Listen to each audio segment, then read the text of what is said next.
Stephen Roper. I'm a faculty member in the Department of University, and I'm pleased to present some of my research on EU assistance for managing the Ukrainian refugees in the case. This research has been made possible by a Miami, Florida, Jean Monnet Center of Excellence Faculty Research Award, and I want to thank the center for their support. Center. So like many of us, I have been watching the unfolding tragedy that has been going on in Ukraine. And there's many different ways in which we can look at the war in Ukraine.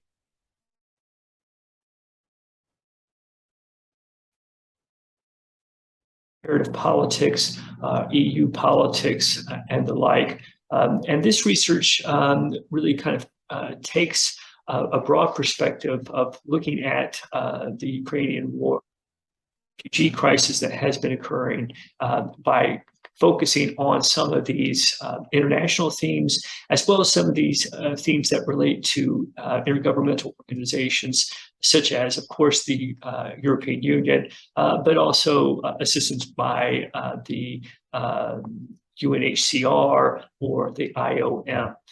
And so this research has been motivated by essentially trying to understand how the EU's bureaucracy on border management has evolved in this particularly acute time of crisis that Ukraine has been undergoing, border states to Ukraine, and of course, member states to the European Union. So I'm going to present a few slides that kind of set the context of this particular research project. I chose Moldova as the case study because Moldova happens to be one of my countries of interest. I've been traveling to Moldova for almost 30 years now. And I think that it's a very interesting country to use within the context of examining the European Union's commitment to the Ukrainian refugees. It's, again, a particularly useful country because it is both shares a large border with Ukraine. There are within Moldova of ethnic Ukrainians, and it's considered to be part of Europe, but of course not part of the European Union. And so it's a very interesting case study of how a country that is European, but not in the EU, with some of the resource advantages, of course, of being a member of the EU, how does it deal with the influx of refugees? Now, since the start of the war, there's been about 500,000 refugees that have entered Moldova. Those refugees, of course, have continued on to various other locations, so it's served more of a transit point for many of them. Gone to Romania, some to the Czech Republic, but almost 90,000, almost about 20% of those refugees have actually stayed in the country. And you see the ebb and flow of the Ukrainian refugees that have been coming in. It's interesting, again, to note that in March and particularly April, you had a significant number of individuals crossing the border.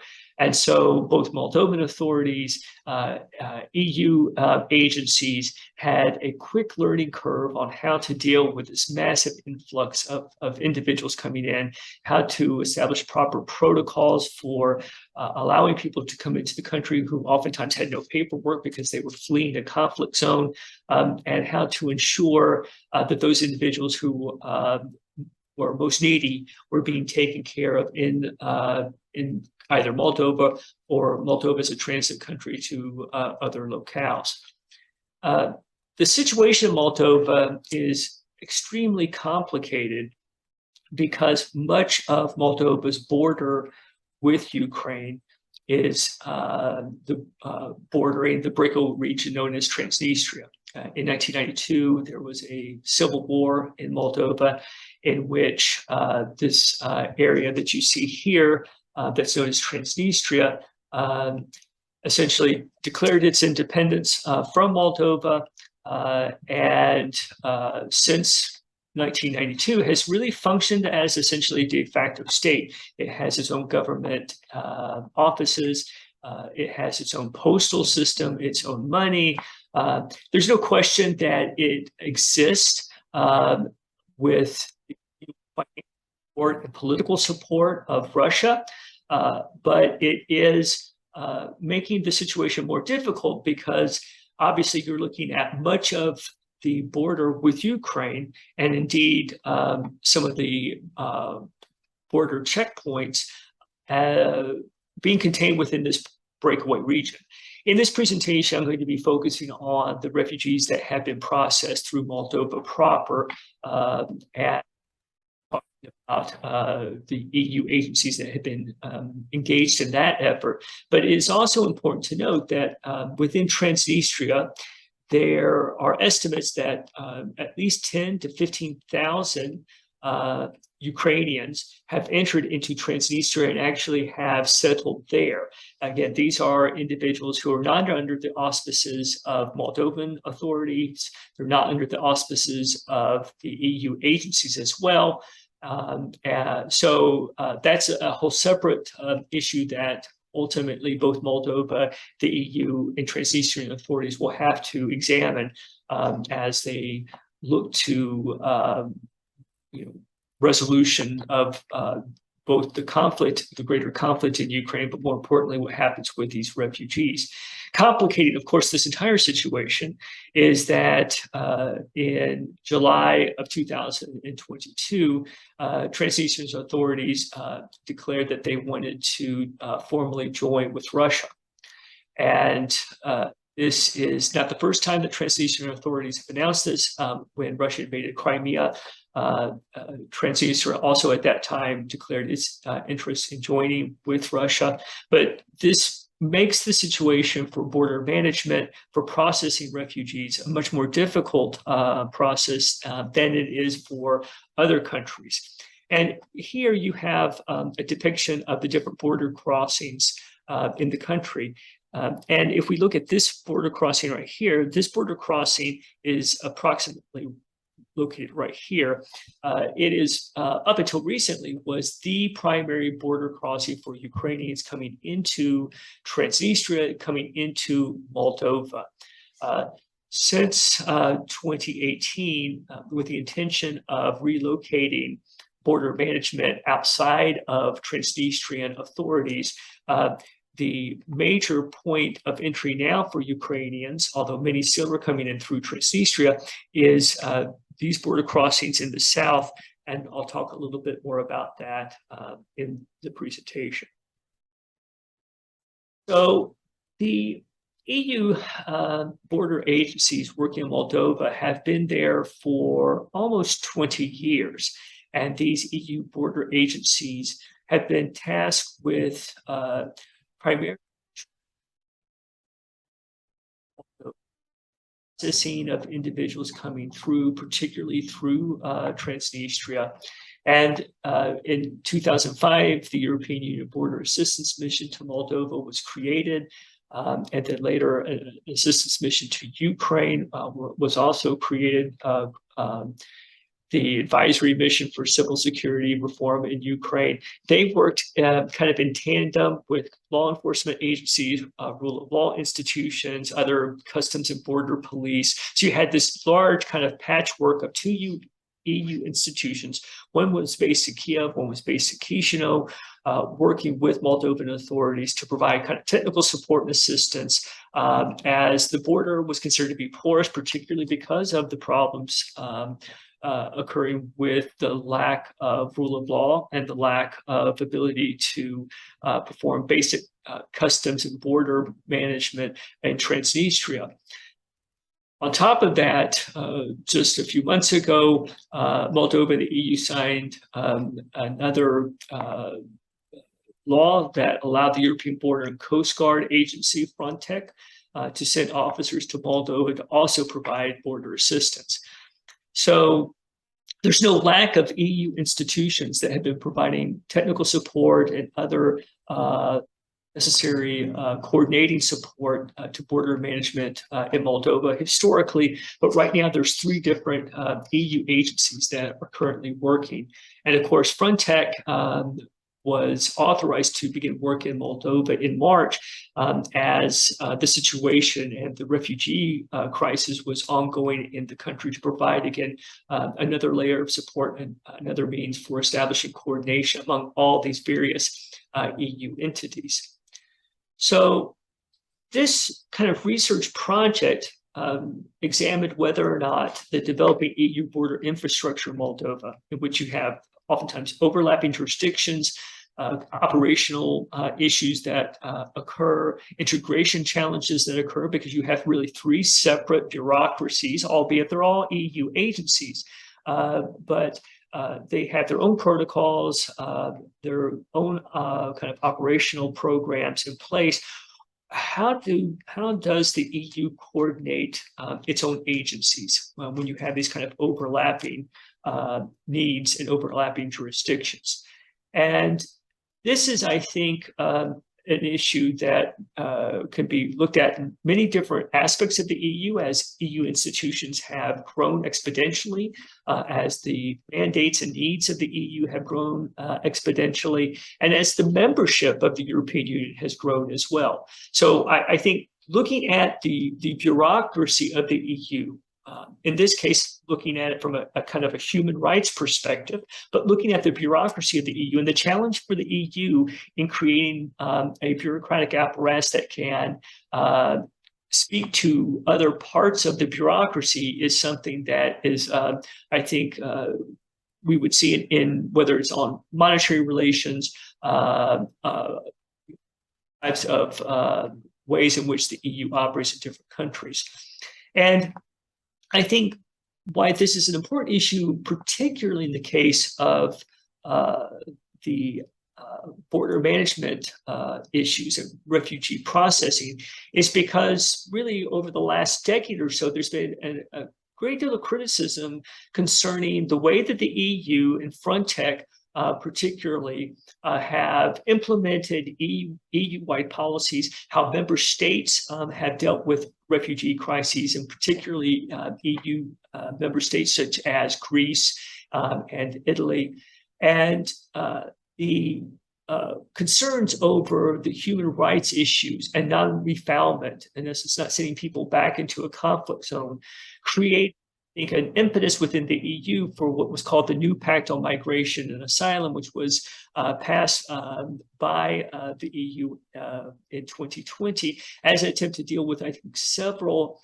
related problems, both within the EU itself, within EU agencies like Frontex, but also to coordinate and to have singular policies among member states. So this issue related to the Ukrainian crisis in Moldova is, I think, part of a much larger discussion that has been ongoing within the European Union over the last 10 years about how does the European Union establish protocols so that it respects the sovereignty of individual member states, it respects the refugee and immigration policies of individual member states, but it also creates policies in place to protect those refugees, those individuals who are migrants within a broader kind of human rights compact. And that was the intention of this new Pact on Migration and Asylum.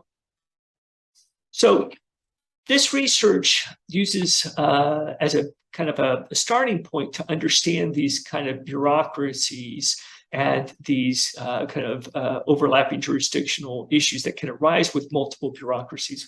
What's called a theory of jurisdictional competition that was advanced by the political scientist Nichols and Crotty. And what he argues is that even when you have bureaucracies that have the similar core, what he calls core policy beliefs, in other words, agencies that have very similar mandates, a very similar understanding of what their role is, very similar, let's say, even jurisdictions, they still have to compete for resources, and they still have to compete over policies to pursue their own individual agency-based goals. So while these agencies may be in broad agreement with each other on, again, the needs for border management, the needs to have robust ways in which you can protect refugees, the needs for interdiction for, let's say, arms smuggling, human trafficking, and other types of criminal activities, they may share very similar belief systems.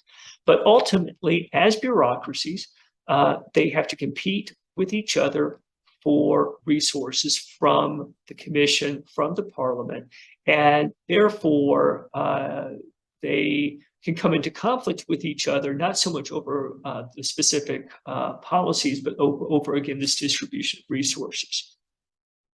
And we've already seen this occur in the case of Moldova. There's been a literature that's argued that being jurisdictional and mandates of EU-BOM and EUAM have created, first and foremost, confusion among stakeholders in Moldova, that many times Moldovan authorities, when an issue arises, don't even know which EU agency is in charge.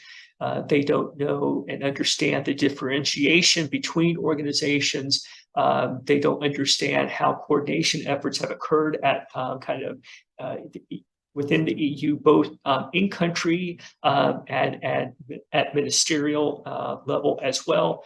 And so that ultimately that has undermined the ability of the EU to successfully provide technical assistance to Moldovan authorities, because the Moldovan authorities are oftentimes unclear about, frankly, who is in charge of what, and that's undermined confidence in border management. And so there's again, already, I think a literature that has indicated that there are some significant potential and real problems in the ways that the EU has structured its border management and its refugee responses, and that by adding Frontex and other EU assets to a country like Moldova, that this can only contribute to greater confusion among Moldovan authorities. So what this research was examining was, how do these three organizations work with each other in this new environment that they find themselves, where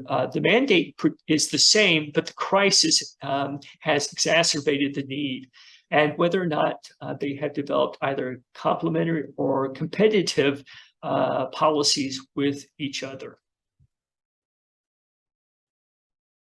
So this is an initial stage of the research project.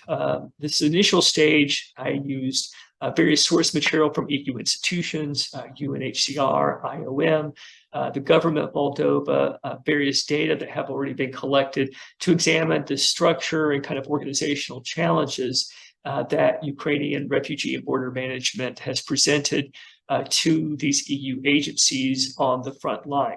So this is a kind of a first attempt at trying to understand where we've been, where we are, and where we're going within the context of the bureaucratic apparatus that the EU has established within Moldova, with the understanding that this really speaks to the larger issue of EU management of refugee crises throughout the Union.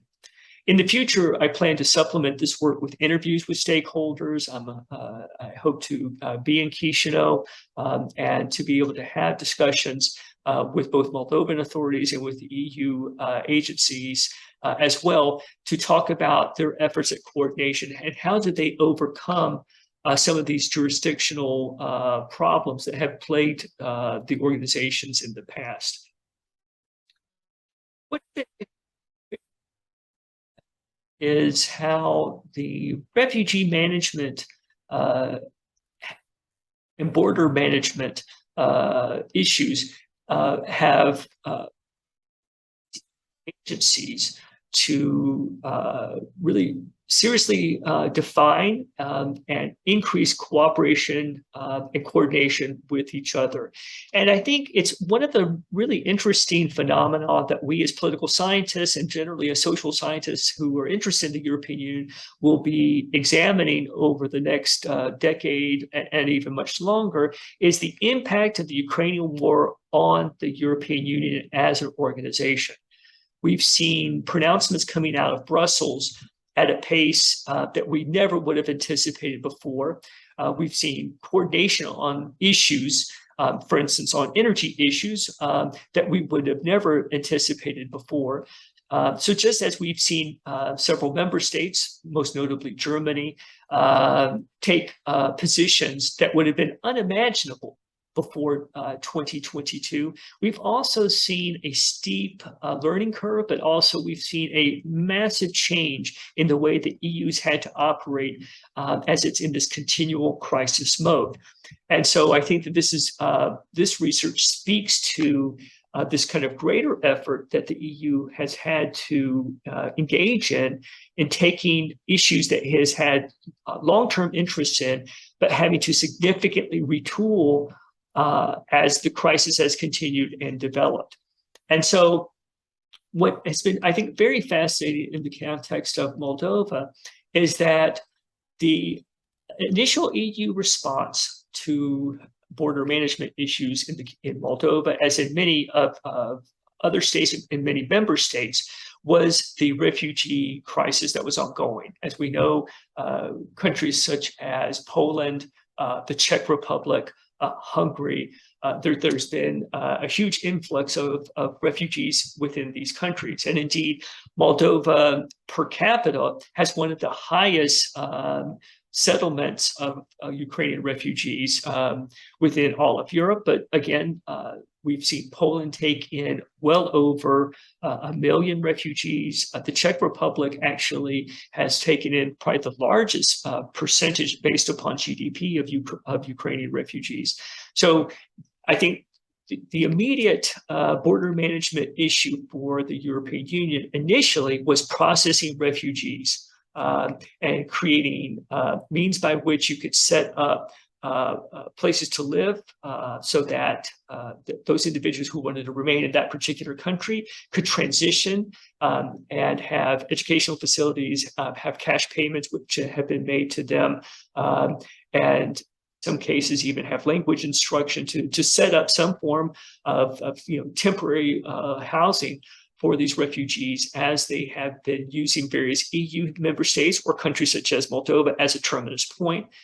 The EU's also, of course, been coordinating transit among member states and other countries outside of the Union, such as, again, Moldova.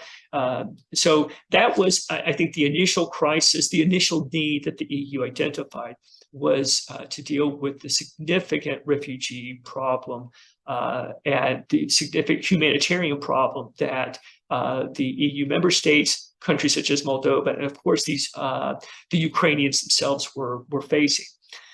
Concomitant with that particular border management issue was the focus on smuggling, the focus on trafficking. Those issues were dealt with early on, but those did not take front and center. It was much more about processing refugees. Now, as we've seen that refugee flow decrease, and in the case of Moldova, we were looking at about a 75% decrease in the number of individuals coming into the country on a daily basis. While we've seen that sort of real pressing humanitarian to start to dissipate, and we've seen that the numbers have gone down, the EU now has been looking at what I call kind of second wave issues, and that are the issues involved with smuggling, with human trafficking, with dealing with organized crime, arms trafficking as well. So in July of 2022, the EU created for the first time ever what it calls a support hub for internal security and border management. And it located that hub as its first test case actually in Moldova. So this support hub could have been based in any of the EU member states. It could have been based in any of the other states that also border Ukraine. But the EU chose Moldova for this because of, again, the concerns, I think, Istria, the concerns over the sheer numbers of individuals who were coming in and issues that are particular to Moldova that I'll explain here in a moment. So this is a brand new institution. The EU Support Hub is, I think, the EU's recognition of the failures of the past And so the hub is to coordinate and support information sharing among the EU agencies. And so it is what it describes itself as. It's a support hub. It is essentially a meeting of the different Moldovan authorities, customs officials, internal ministry officials, to kind of coordinate actions and to work together in terms of kind of border management issues. This hub was created in tandem with being delegated what was essentially executive powers for border control by the Moldovan authorities. So the EU, I think, has grown very quickly in terms of its bureaucratic sophistication, understanding for the need for greater coordination by first and foremost creating this hub so that there was essentially a working group that was much more formalized, much more inclusive than anything that they had had previously, and also working with Moldovan authorities to create kind of a lead agency on issues of border control. And the hope was that by having a lead agency work within this hub, in which it was first among peers, that it would increase the information sharing that was going to be necessary. And as an operational platform, this hub will support, again, this cooperation on internal security and border management between these different EU agencies, member states as well. So it's an information clearinghouse for the EU member states and Moldovan authorities. But what's very interesting is that the hub really is, again, dealing with the second wave issues. While certainly there's going to be discussions about refugee concerns and the processing of refugees and issues that are coming up in difficulties, many of those issues have been worked out over the last few months as you've had to really create new policies and procedures and operations to deal with the crushing crisis and humanitarian crisis that has been ongoing in Ukraine. But also it's a recognition that as the numbers have gone down, it is time to prioritize other issues. So the priority areas for the hub include firearms trafficking, in other words, arms trafficking, and the concern is that many of the arms that are being used in the Ukraine conflict will see their way into EU and then be used and ultimately sold on to organized crime, migrant smuggling, trafficking of human beings, and that trafficking is both trafficking of women, but also trafficking of children as well, preventing and countering terrorism, cybercrime, which we know that has been played a large role within the Ukrainian crisis, and ultimately drug trafficking as well. So it's interesting that this hub, that the priority areas are really reflecting much more of these issues of smuggling and interdiction on those particular different types of modalities than it is on the refugee crisis itself. The refugee crisis will still be discussed within the context of the hub. There'll be information sharing. But what I think the hub is trying to do is to say that as we've seen the refugee flow decrease, now we have to start turning our attention to these other areas so that the Ukrainian conflict does not become a pan-European conflict in the sense of seeing humans being smuggled, arms being smuggled, increasing drug trafficking, and so forth. So again, the creation of the hub is a recognition on the part of the EU, I think Moldovan authorities, that the processing of refugees has remained largely static for the last month or so, for the last couple of months really, and that they've built up a huge operational capacity. So again, if you were just to look at this particular graph, as you see, there's of course ebb and flow, but going back to April, where we saw, and this is again the number of refugees who've been arriving, we've seen a pretty marked decrease from let's say late March into April to what we see here in late July. That ability, I think, to have created this operational capacity to deal with these refugees has allowed now the EU to focus its attention onto other issues, onto these second wave issues.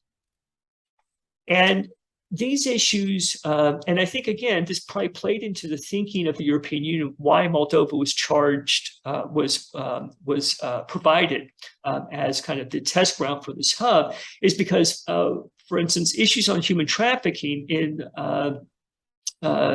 Moldova is historically been a significant problem for Moldovan authorities, has been a significant issue for organized crime in Moldova.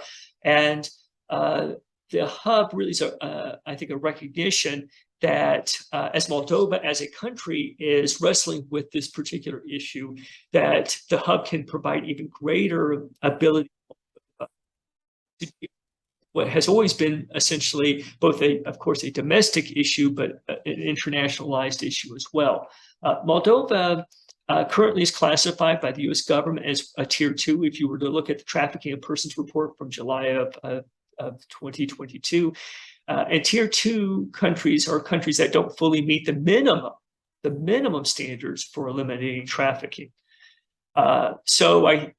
This hub is, again, a recognition that this is a country that in and of itself has had chronically a problem with trafficking, that the problem with trafficking is going to increase exponentially, and has been increasing exponentially within the country, and that Moldova needs greater assistance.